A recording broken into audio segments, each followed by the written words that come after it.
Hello, and happy Tuesday. So over these long, cold winter months that many of us have experienced here in the Midwest, I, like many of my geographical brethren, have fallen victim to that thing scientists like to call seasonal affective disorder, which has a surprisingly accurate acronym that spells, well, sad, which is what winter makes me.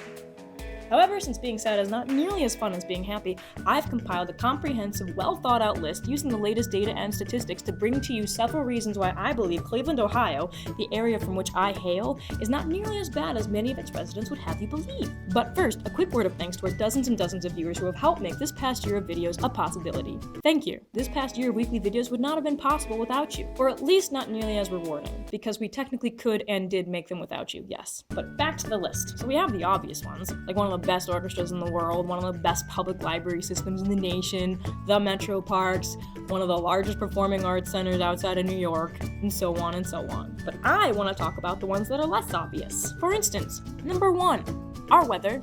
We don't have to go anywhere to experience weather from all around the world. We just have to wait an hour. Whether it's negative 40 degrees or 100 plus, we have it all here. I know that 6 months of winter can seem really, really daunting. But you know what happens those other 6 months? 3 more seasons!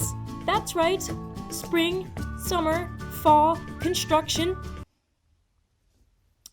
Cleveland, Ohio, the land of spontaneity. It's raining, it's snowing, it's sunny, it's cloudy. Oh, it's lunchtime? Number 2, our sports teams. I know this can be counterintuitive, but I just feel like people don't truly appreciate what it's like to be a sports fan in Cleveland, Ohio. Because you know what it teaches us? Loyalty and how to have hope, because every fan in Cleveland knows there is always next year. Plus, sometimes we win.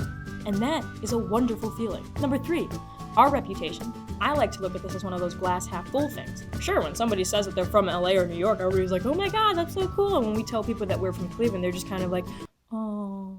But at least it's a great conversation starter, because there's not a single person that lives here that doesn't have an opinion about what it's like to live here. Number 4, the music scene. As someone who spent a decent amount of time within the Cleveland music scene, I can say without a doubt that it does not lack talent. Take a weekend and check out a local show. You're guaranteed to be impressed by somebody there. Number 5, traffic.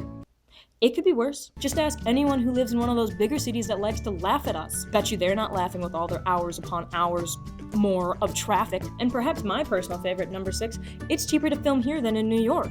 So there you have it, whether you live here or you don't, and regardless of your feelings on that matter, there are just a few things that you can take away and think, you know what, you can find the good in anything. I'll see you next week.